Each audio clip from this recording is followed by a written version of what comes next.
Okay, so in chapter 5, we're going to talk about genre mostly. So I'm going to kind of go over here in this video a few different types of genres and kind of what genre really means. So when we talk about genre, we're really talking about the emotional response that a play gives to the audience. So the genre is really about what emotion do you feel when you watch it. That's how it's categorized into genres. We've all heard about genres, I'm sure, like comedy, romance, suspense, all these things. So it's really about the feeling or the emotion that you get from watching the play or the film. So different genres serve different purposes.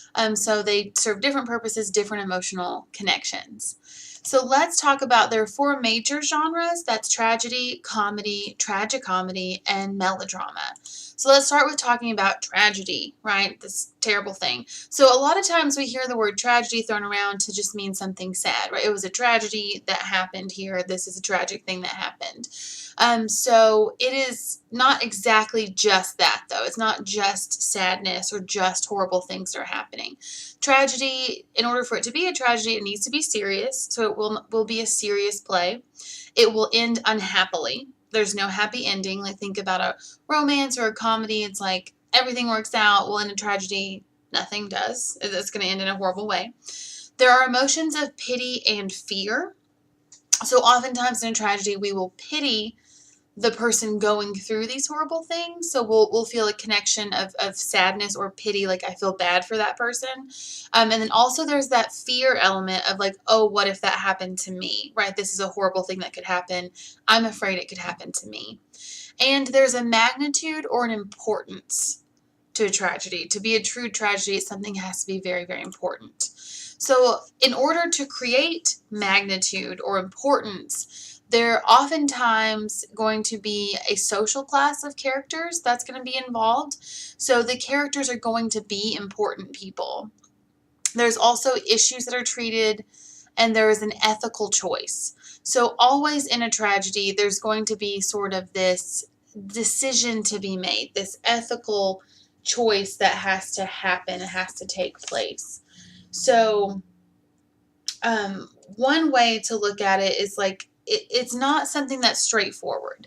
It's not that bad things just happen because they happen. It's always going to be, there's some sort of dilemma or ethical choice. An example of an ethical choice is in Sophocles' Antigone. Sophocles is a famous Greek tragedian. He wrote a story called Antigone about a girl who's the daughter of the king, and both of her brothers are dead. They fought in this war and they've died. And the king orders that one of her brothers not be able to be buried because he fought for a resistance, and then he didn't agree with the way that he fought. And so he ordered that he could not be buried. Well, Antigone now has a choice to make. She knows that religiously and family values wise and like how she's connected to her brother, he deserves a proper burial. But the choice, of course, is illegal because the king ordered it to not happen. So there's a legal choice that she has to make. And so she makes the choice to bury her brother and deal with the consequences of the fallout from that. But there's a dilemma there that she has to make this ethical choice. So that's something that creates magnitude or importance, is really major decisions have to be made.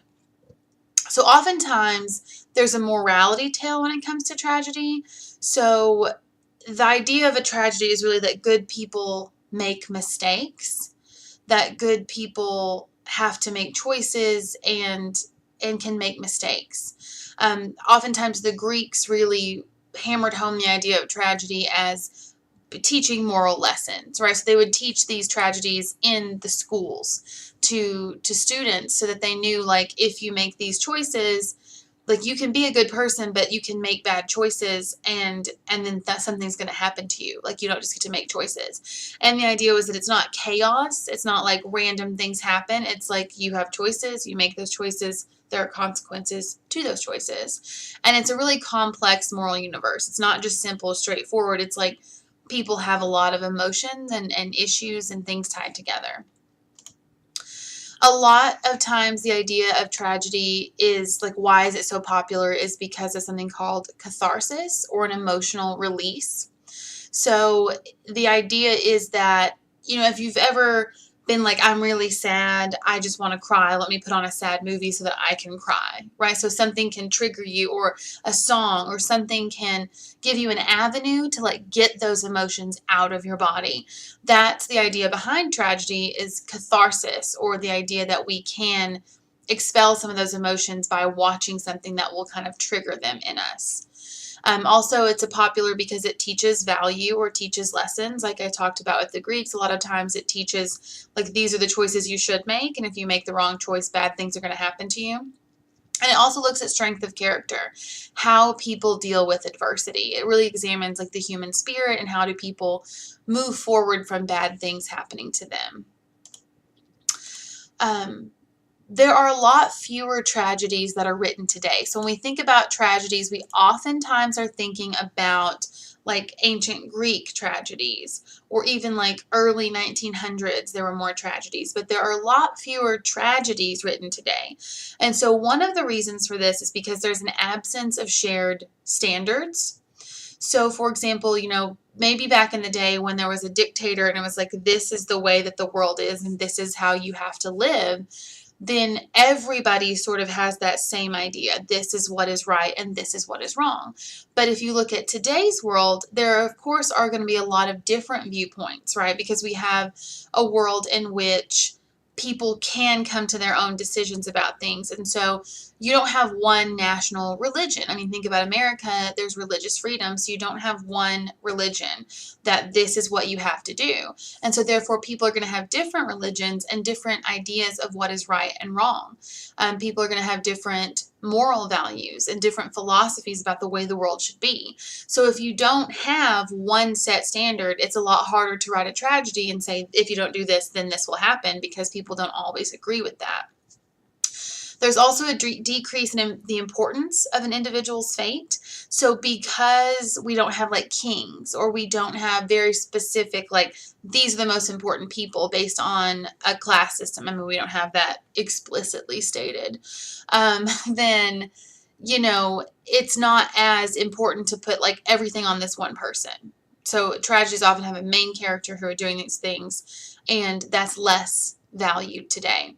And another issue is that it's a rejection of an exclusively male viewpoint, because a lot of feminist theatrical critics suggest that a tragedy where things are inevitably going to happen and there's right and there's wrong and here it is a really male viewpoint, because oftentimes women see things less linearly, and like everything's kind of more connected in a different way. And also the idea that people can grow and change, versus it's always going to happen this way. This is how people are. This is fate, sort of thing. That's a pretty male viewpoint. And so we're moving away from just only males writing the stories, right? So therefore there are more viewpoints and there are fewer tragedies written. The historical development of a tragedy, in the classical period, there were ruling class characters, right? Because those are the most important people, the kings. And then the 18th century, it was more middle class characters. And the 19th century, it was more working class characters. Think like Death of a Salesman. He was a working class guy. And he was the main character in that tragedy of a horrible thing that happened. And in the 20th century, it's less common form, like I said, because it's less rigid class structures. So it's harder to tell who these stories should be written about. So there are fewer of them. Now, shifting gears a little bit,